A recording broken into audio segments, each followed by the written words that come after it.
The grand chamber of the Galactic Council was the largest room ever built by any species. Its walls stretched so high that clouds sometimes formed near the ceiling. Thousands of seats rose in circles around the central speaking platform, and today every seat was filled. Oran stood at the entrance and looked at the massive crowd. His old bones ached from the long journey here.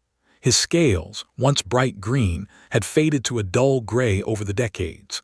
3 of his 4 arms hung uselessly at his sides, damaged beyond repair in battles fought long ago. But his eyes were still sharp, and what he saw in those eyes made young soldiers look away in discomfort. He had come to warn them, again. The council was discussing what they called the human question. The young species from the small planet called Earth had been expanding their colonies for 50 years now.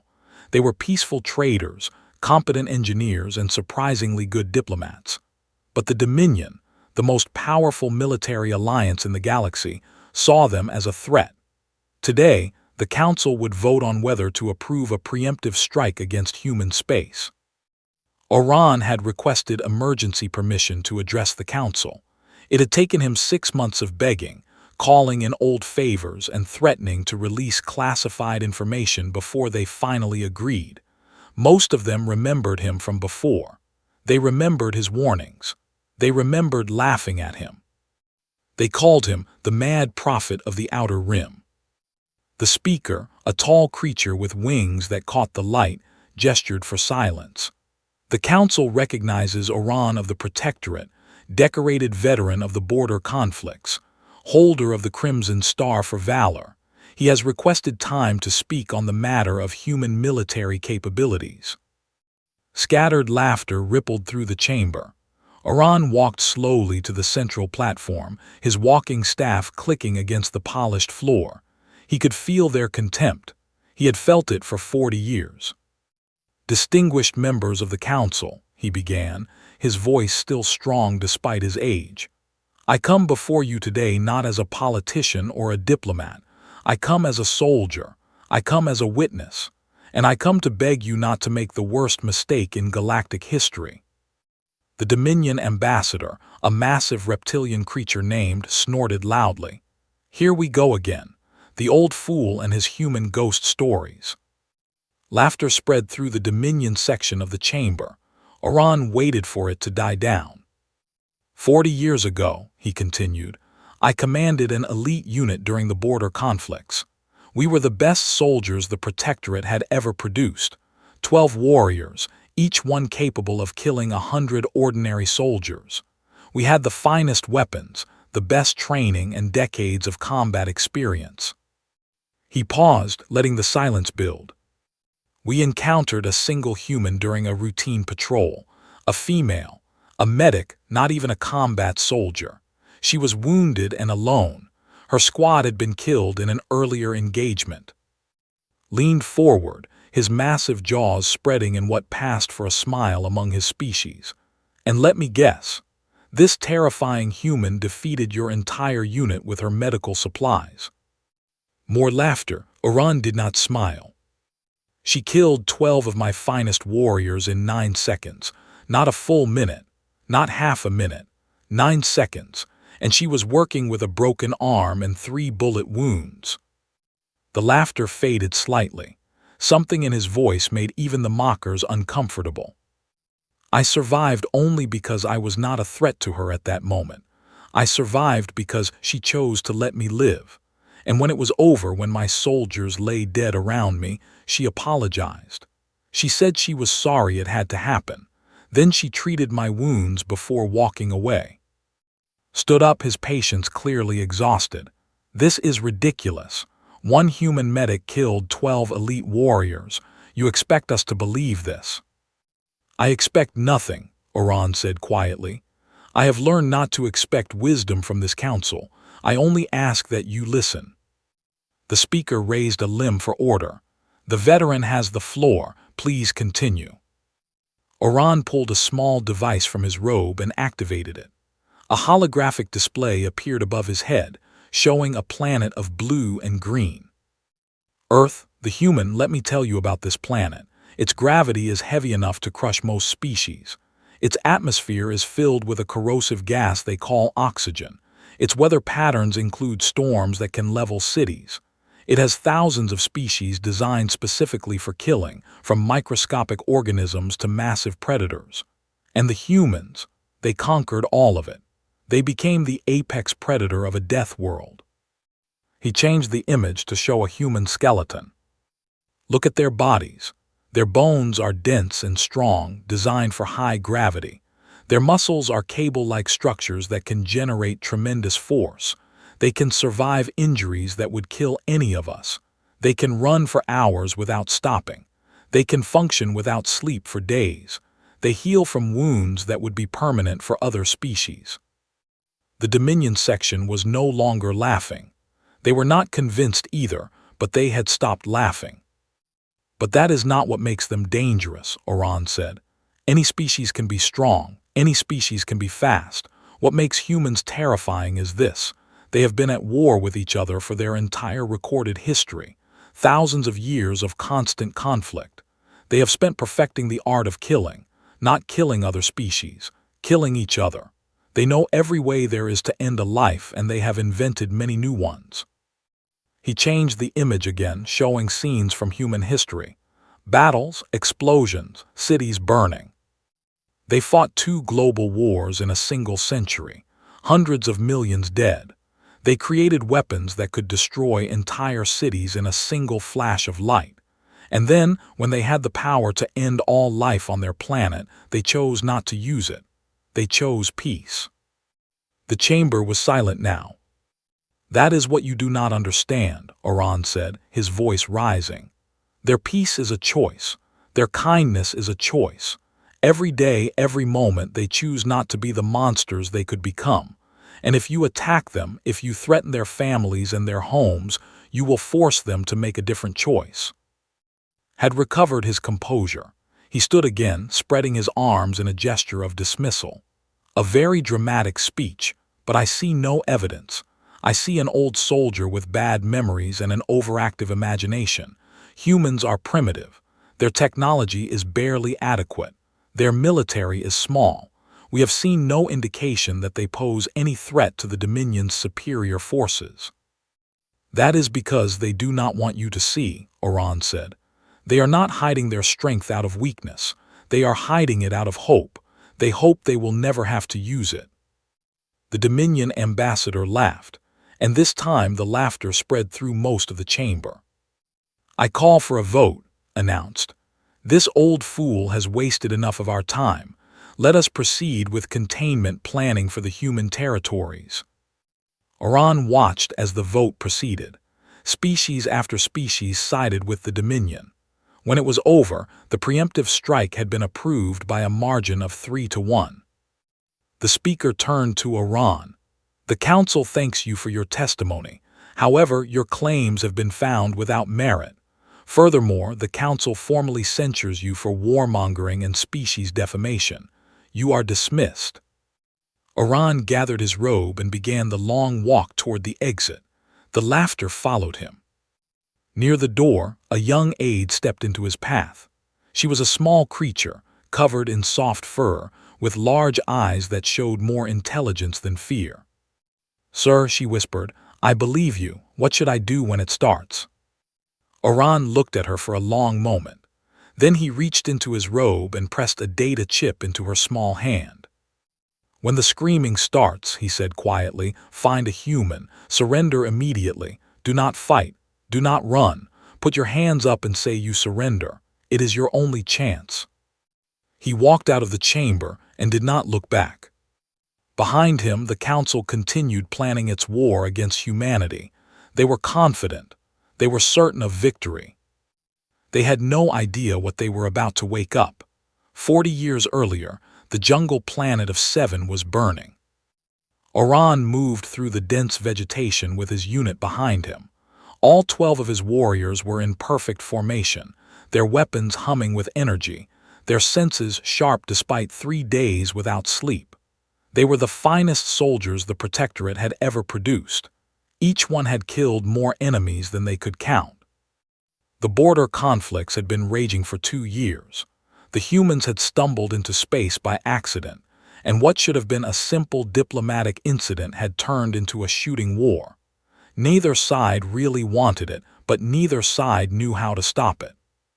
"Commander," one of his soldiers said through the communication link, "motion sensors detect a single life form ahead, human signature." Oran raised his fist, signaling a halt. "Just one." "Yes, Commander. Appears to be wounded and stationary." A wounded human, alone in the jungle. Easy prey. Perhaps a survivor from the squad they had destroyed yesterday. Oran allowed himself a small moment of satisfaction. Capturing a human alive would provide valuable intelligence. "Surround and contain," he ordered. "Standard capture protocol. I want this one alive." His warriors spread out in a perfect circle, moving through the jungle like shadows. They had done this 1,000 times. Nothing could go wrong. They found her in a small clearing. She was sitting with her back against a tree, her left arm hanging at a strange angle, clearly broken. Blood soaked through her uniform in at least 3 places. A small medical kit lay open beside her, its contents scattered on the ground. But she was not alone. Curled up beside her, shivering with fear, was a child. Not a human child. A child, one of the species native to this planet. The little creature was clutching the human's good arm, its large eyes wide with terror. Oran studied the scene with confusion. They had been caught in the crossfire of this war, victims of both sides. Why would a wounded human soldier protect an alien child? "On your feet, human," he commanded. "You are now a prisoner of the Protectorate." The woman looked up at him. She was young, perhaps 30 years by human counting. Her face was pale from blood loss and her eyes were heavy with exhaustion. But there was no fear in those eyes. None at all. "I am Sergeant Sarah," she said. Her voice was calm, almost friendly. "Medical Corps. If you're going to take me prisoner, that's fine. But the child comes with me. She's hurt and needs care." One of Oran's soldiers stepped forward, reaching down to grab the child. "The native is not your concern, human. Stand up and—" The child screamed as the soldier's claws closed around her arm. The soldier yanked her away from the human, not gently. And then everything changed. Oran would spend 40 years trying to understand what happened in the next 9 seconds. He would replay it in his mind thousands of times. He would study it, analyze it, break it down into individual moments, and he would never fully comprehend it. The wounded woman moved. She should not have been able to move that fast. She had a broken arm and 3 bullet wounds. She had been sitting down in a position of complete disadvantage. 12 elite warriors surrounded her, all armed, all alert. None of that mattered. The soldier holding the child died first. The human's good hand struck his throat with a motion too fast to follow. He dropped without a sound. The second soldier tried to raise his weapon. Her foot caught him in the center of his face, shattering the bone structure beneath. He was dead before he hit the ground. The third and fourth died together. She had grabbed a weapon from the first fallen soldier and fired twice. Perfect shots, perfect accuracy, from a woman who supposedly was not a combat soldier. Oran tried to give orders. His mouth opened but no sound came out. His body refused to respond. He could only watch. 5, 6, 7. She moved through his warriors like water through sand. Every motion was perfect. Every strike was lethal. There was no wasted movement, no hesitation, no mercy. 8, 9, 10. They were trying to fight back now. Energy beams cut through the air. Blades swung toward her. None of them connected. She was simply not where they expected her to be. 11. The last warrior standing managed to fire his weapon directly at her. She twisted aside, the beam passing so close it burned her uniform, and then she was inside his guard. Her hands moved. He fell. 12. The final soldier had tried to run. A thrown blade caught him between the shoulder blades. 9 seconds, 12 elite warriors, 1 wounded human medic. Oran stood frozen in the middle of the clearing. He was unarmed. His weapon had fallen from his numb fingers at some point during the slaughter. The human woman turned to face him, and he understood in that moment that he was about to die. But she did not move toward him. Instead, she walked past him to where the child lay crying on the ground. She knelt down, her broken arm hanging uselessly, and began checking the child for injuries. "It's okay," she said softly. "It's okay now, you're safe. No one is going to hurt you." The child stopped crying. She looked up at the human with something like wonder. Oran found his voice. "Why?" he asked. "Why did you? How did you?" The woman looked at him. There was no anger in her eyes, no hatred, just a deep, profound sadness. "I didn't want to do that," she said. "I really didn't, but he hurt her. He grabbed her and hurt her and—" She paused, taking a shaky breath. "I couldn't let that happen. I'm sorry about your soldiers. I'm sorry it had to be this way." She was apologizing. She had just killed 12 of his finest warriors in 9 seconds, and she was apologizing. "I'm going to treat your wounds now," she continued. "And then I'm going to take this child somewhere safe. You can report whatever you want to your superiors. Tell them I overpowered you. Tell them you were ambushed by 100 humans. I don't care. But please tell your people something for me." Oran nodded, unable to speak. "Tell them we don't want this war. We never wanted it. If they stop shooting, we'll stop shooting. It's that simple." She began cleaning the cuts on his face, her touch surprisingly gentle. "But if they keep coming for us, if they make us keep fighting, we'll finish it. And nobody wants that. Not your people, not my people, nobody." She finished treating his wounds and stood up. The child clung to her leg, unwilling to let go. "What are you?" Oran whispered. The woman smiled. It was a sad smile full of old pain. "I'm a nurse," she said. "I heal people. That's what I want to do. That's all I've ever wanted to do." She looked down at the bodies of his soldiers. "This is what I do when I can't heal them instead." She picked up the child and began walking toward the jungle. "Wait," Oran called after her. "What will you do now? You're wounded. You're alone. You'll die out there." She paused but did not turn around. "Maybe," she said, "but this little girl won't, and that's what matters." She disappeared into the jungle. Oran never saw her again. He sat in that clearing for a long time, surrounded by the bodies of his soldiers. When the rescue team finally found him, he told them everything. They did not believe him. The official report listed his unit as killed in action by an unknown enemy force of significant size. But Oran knew the truth, and for 40 years he tried to warn everyone who would listen.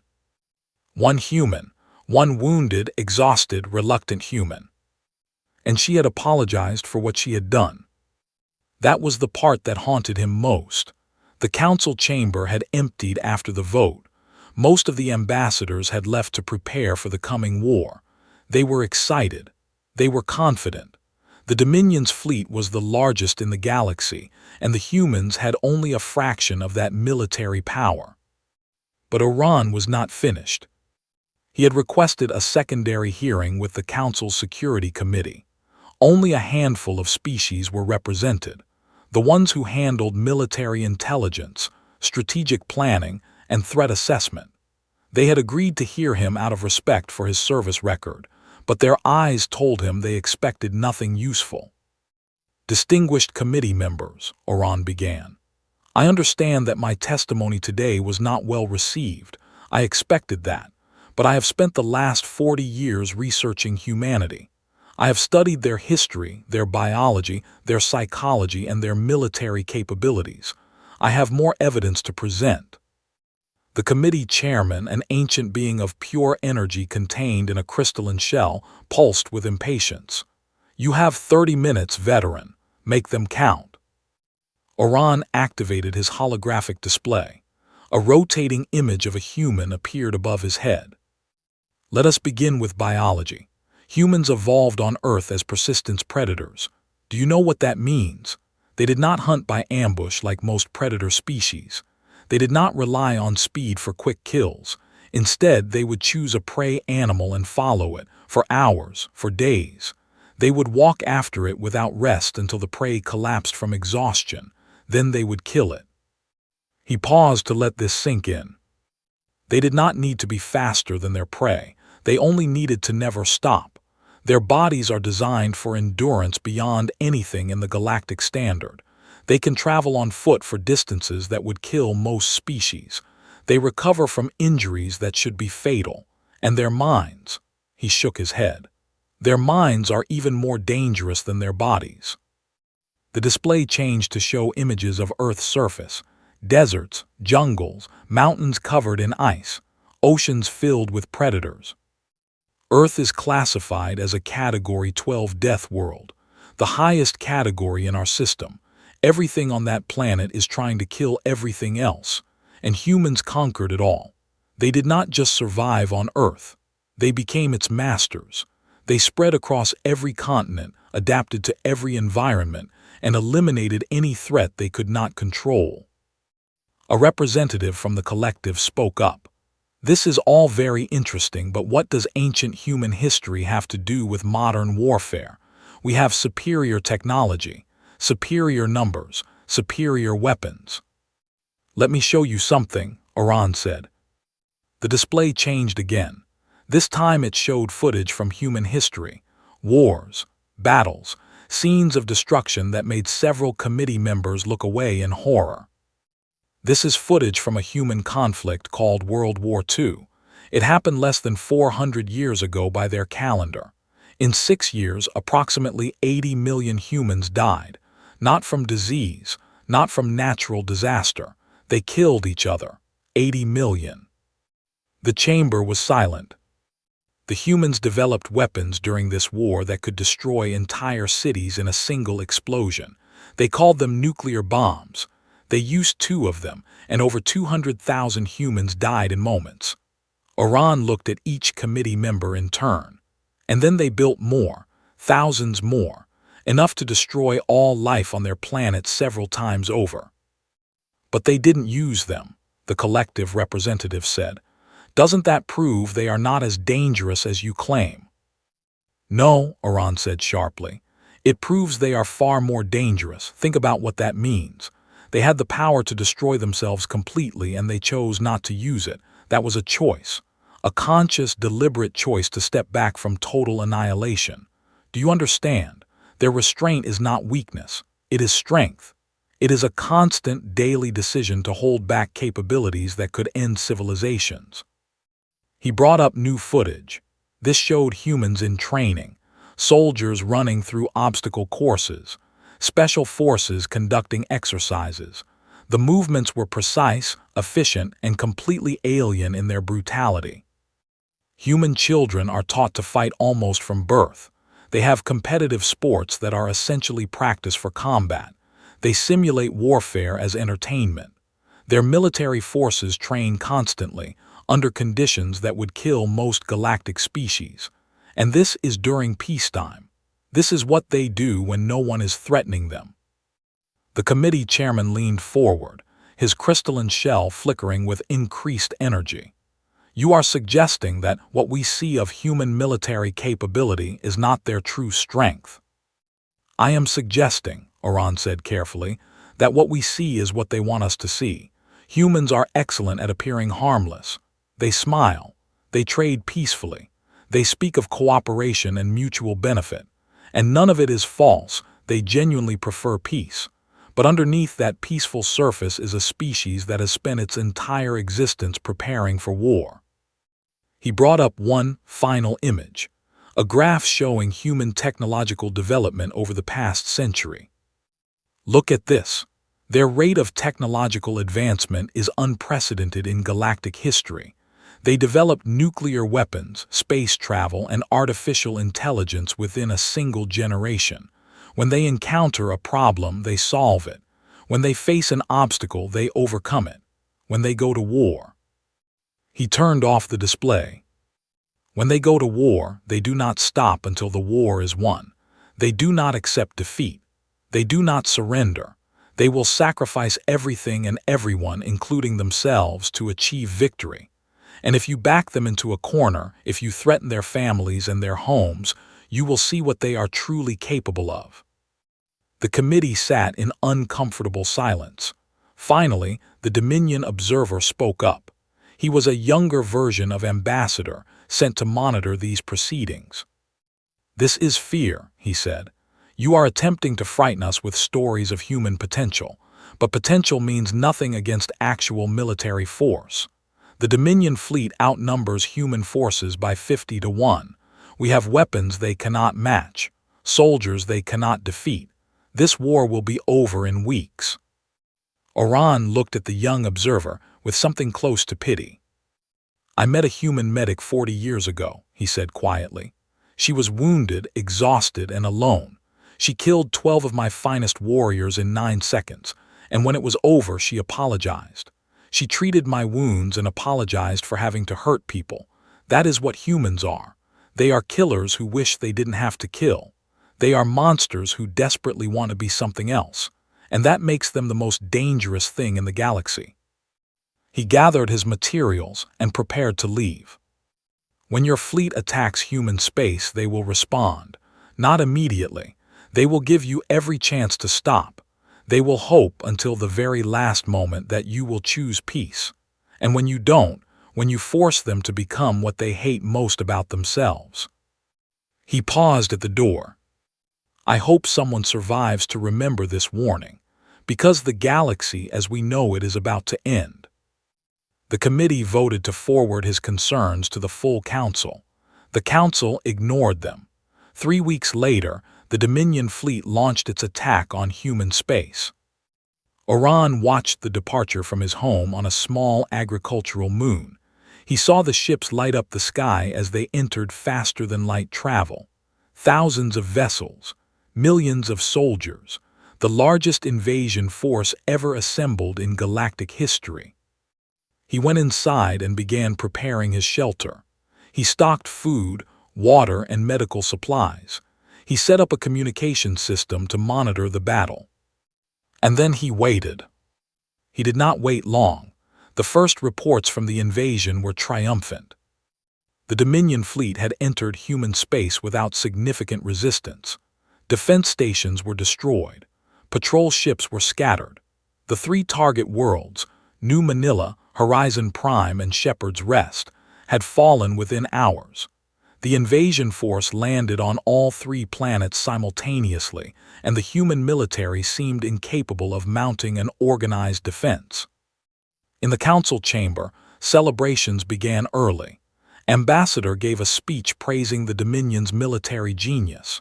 Representatives from allied species congratulated each other on their wisdom in supporting the war. The human threat, they declared, had been neutralized. Oran watched the broadcast from his shelter. He did not celebrate, he waited. The first strange reports came 18 hours after the initial landing. A Dominion commander on New Manila requested clarification on standard engagement protocols. His message was confused, almost panicked. He described enemies that did not fight correctly and refused to stay down. The transmission ended abruptly.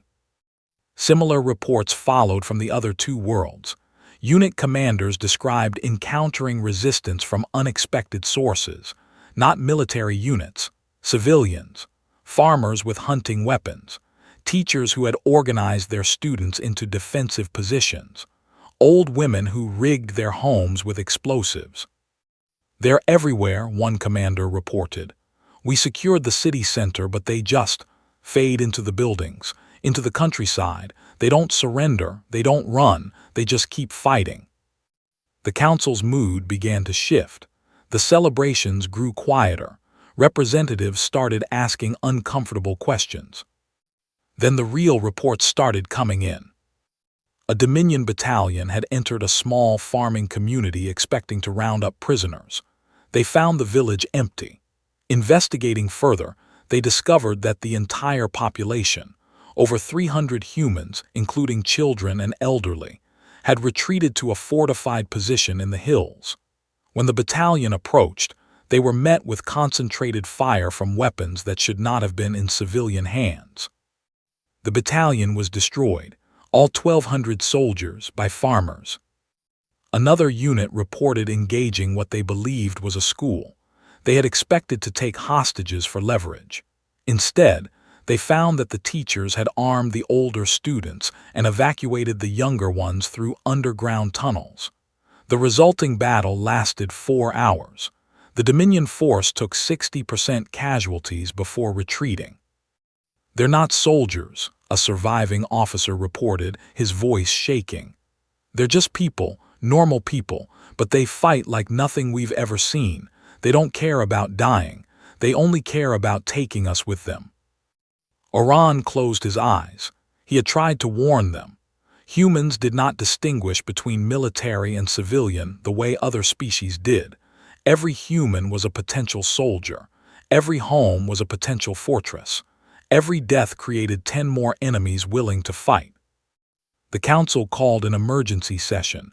The celebrations were over. Fear had replaced triumph. "What is happening?" the council chairman demanded. "Our forces outnumber the enemy 50-1. We have superior technology. How are we losing?" The Dominion military commander appeared on the display. He was a large creature, a veteran of dozens of campaigns, and he was terrified. "We are not facing their military," he said. "We are facing their entire population. Every human on these worlds is fighting. Children are acting as scouts and messengers. The elderly are manning defensive positions. We capture a building and it explodes. We secure a road and it's mined by morning. They're not trying to win. They're trying to make us bleed." "Then bleed them back," shouted. "Execute prisoners, destroy their cities, show them the cost of resistance." The commander was silent for a long moment. "We tried that, Ambassador. On New Manila, we executed a group of prisoners in the town square. We thought it would break their will to fight. And within 1 hour, every Dominion soldier within 50 kilometers was dead. Not captured, not wounded, dead. The humans came out of everywhere, from buildings we had cleared, from tunnels we didn't know existed, from positions we thought were secure. They killed every single one of us who was involved in the executions. Then they broadcast the bodies to the rest of our forces with a message." The commander's voice broke slightly. The message said, "That was for the prisoners. The next response will be for everyone you've ever loved." The council chamber fell silent.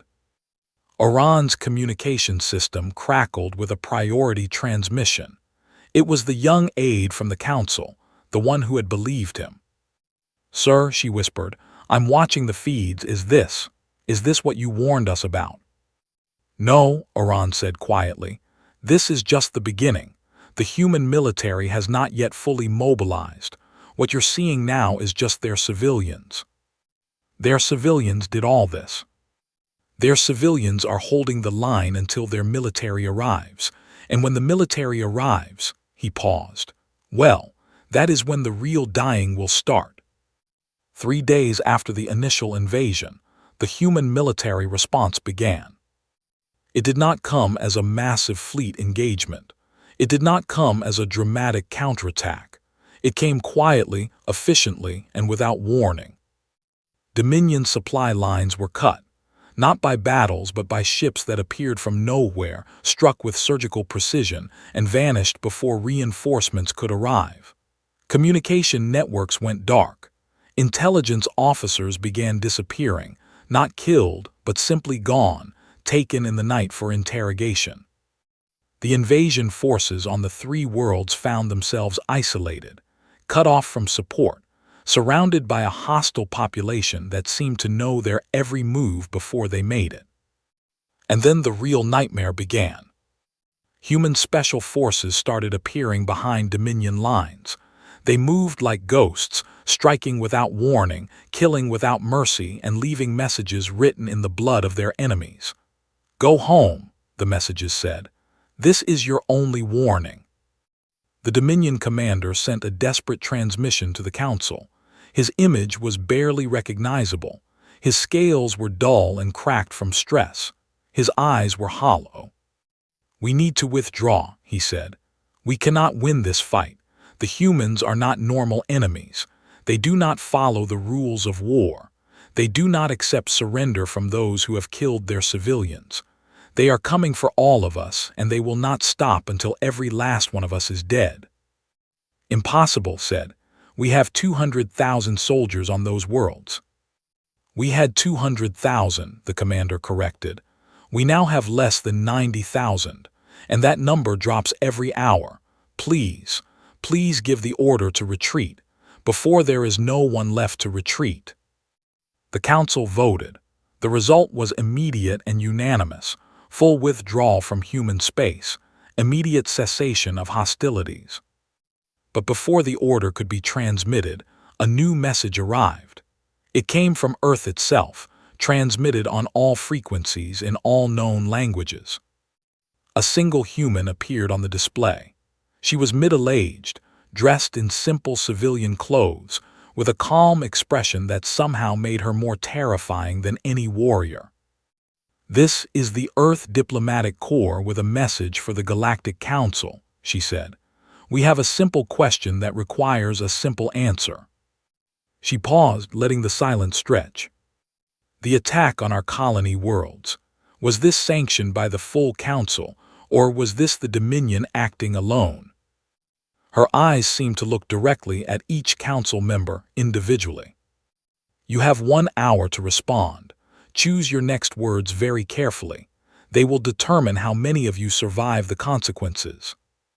The transmission ended. In his shelter, Oran watched the council dissolve into panic. Representatives scrambled to distance themselves from the Dominion. Accusations flew. Old alliances shattered in moments.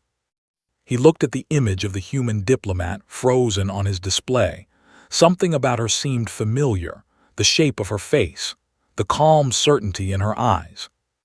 Then he saw it, the medic insignia on her collar, faded with age but still visible. "Sarah," he whispered, "you survived after all." And despite everything, despite the horror and the death and the destruction to come, Oran smiled. Perhaps there was hope for the galaxy yet. The Council's response came within 30 minutes. Every member who was not part of the Dominion fell over themselves to denounce the attack. Ancient alliances were shattered in moments. Species that had supported the war just days ago now claimed they had always opposed it. The Dominion, once the most powerful military force in the galaxy, suddenly found itself completely alone. Ambassador tried to maintain control. He argued that the Council had voted to approve the strike. He showed records of the vote. He demanded that the other species honor their commitments. No one listened. The vote had been for containment planning. The actual attack had been launched by the Dominion alone, without final Council approval. It was a thin legal distinction, but it was enough. The Dominion stood alone. Humanity's response was swift and terrible. Their military, now fully mobilized, descended on the Dominion forces like a storm. What remained of the invasion fleet was destroyed within days. The surviving soldiers on the colony worlds surrendered en masse after receiving promises that they would be treated as prisoners, not executed. And then the galaxy waited for the inevitable. Human warships appeared in Dominion space. Not a few scouts or patrol vessels. The entire human fleet. Thousands of ships, armed with weapons that the galaxy had never seen before. They positioned themselves around the Dominion, blocking all escape routes. The galaxy prepared for annihilation. The Dominion had attacked human colonies. Human civilians had died. Human children had died. Every species in the galaxy knew what they would do if the situation were reversed. Total destruction. Complete extinction. It was only fair. But the destruction did not come. Instead, a single human ship approached the Dominion. It carried a diplomatic team led by the same woman who had delivered the ultimatum, Ambassador Sarah. She requested a meeting with the Dominion government and the full Galactic Council.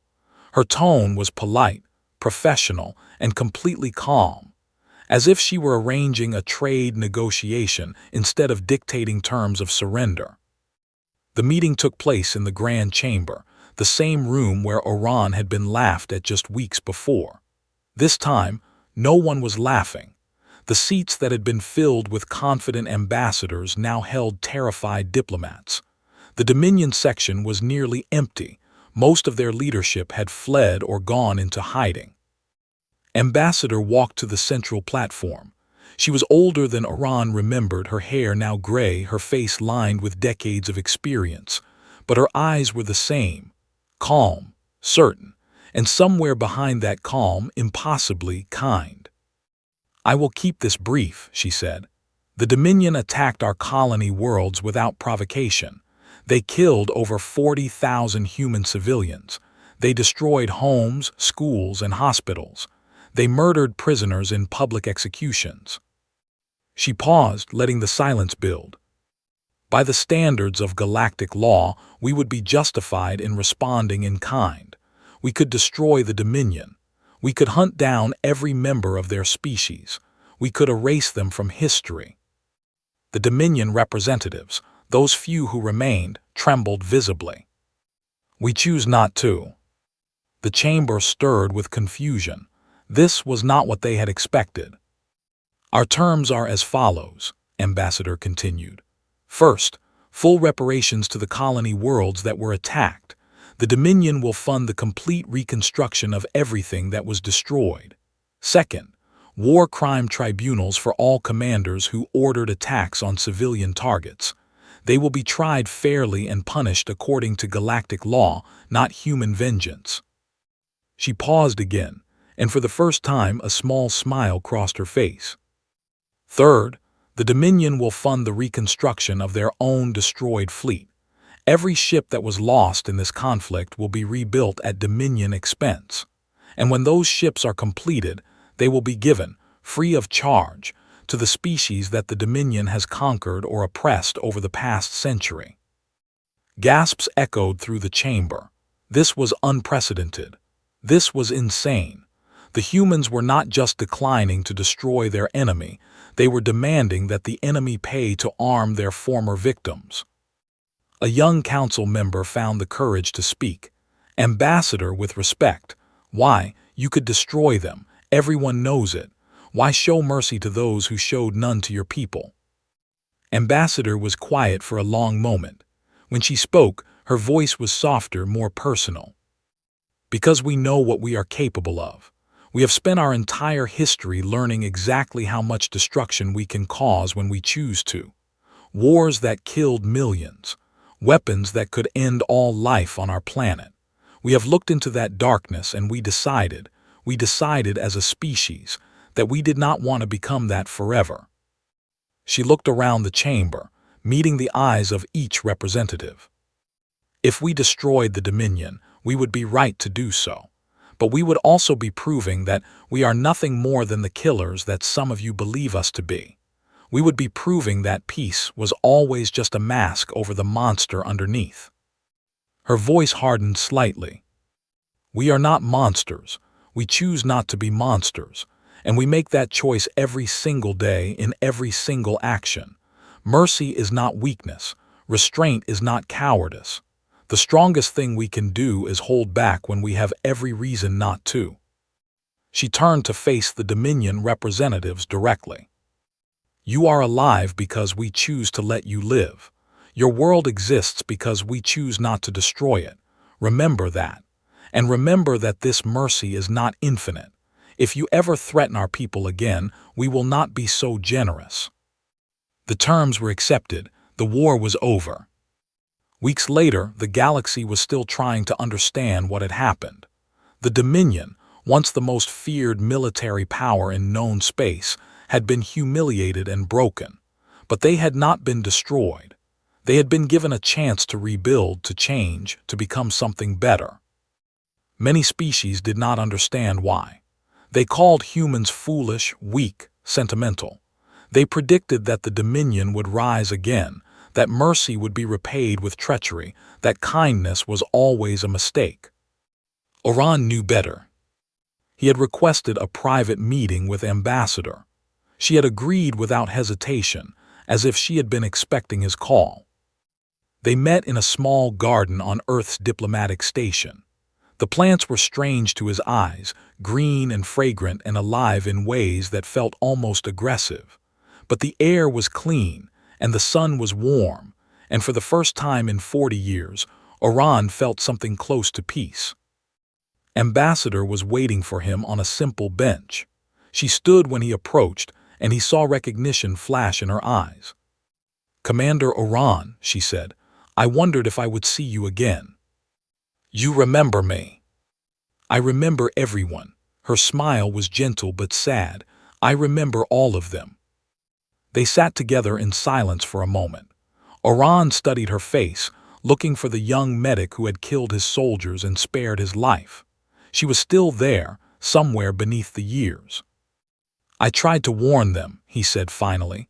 "For 40 years I tried to tell them what you were, what you could do. I know, I followed your career, your speeches, your warnings." She reached out and touched his remaining good arm. "Thank you for trying." They didn't listen. They rarely do. People don't want to believe in things that frighten them.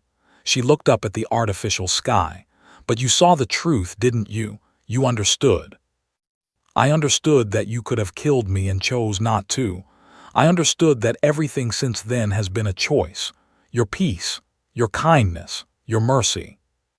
She nodded slowly. "Can I ask you something?" he said. "The child, the girl you were protecting when we found you, what happened to her?" Ambassador's smile widened. "She grew up. She became a doctor. She runs a hospital on one of our colony worlds now, treating patients of all species. She named her first daughter after me." Oran felt something release in his chest. A tension he had carried for 4 decades finally letting go. "That is why you spared me," he realized. "I protected her too. I shielded her with my body when your soldiers fell." "That is why I spared you," she confirmed. "And that is why I am telling you this now, because you need to understand something, Commander, something that I hope you will share with the rest of the galaxy." She stood and looked at him with eyes that held no anger, no hatred, only a deep and patient hope. "We don't want to be your enemies. We don't want to be feared. We want to be partners, friends, allies. We want to build things together instead of destroying each other. That is what we have always wanted." She offered him her hand, a human gesture of peace and friendship. "The galaxy didn't escape human wrath today. You were forgiven, all of you. Not because you deserved it, but because we refused to become the monsters you feared we were." Oran took her hand. Her grip was warm and strong. "And if someone else attacks you," he asked, "if another species makes the same mistake?" Ambassador held his gaze. Behind her kind eyes, just for a moment, he saw the warrior who had killed 12 of his finest soldiers in 9 seconds. She was still there. She would always be there. "Then we'll forgive them too," she said softly. "But we really, really hope they don't make us have that conversation." She turned and walked away, leaving Oran alone in the garden.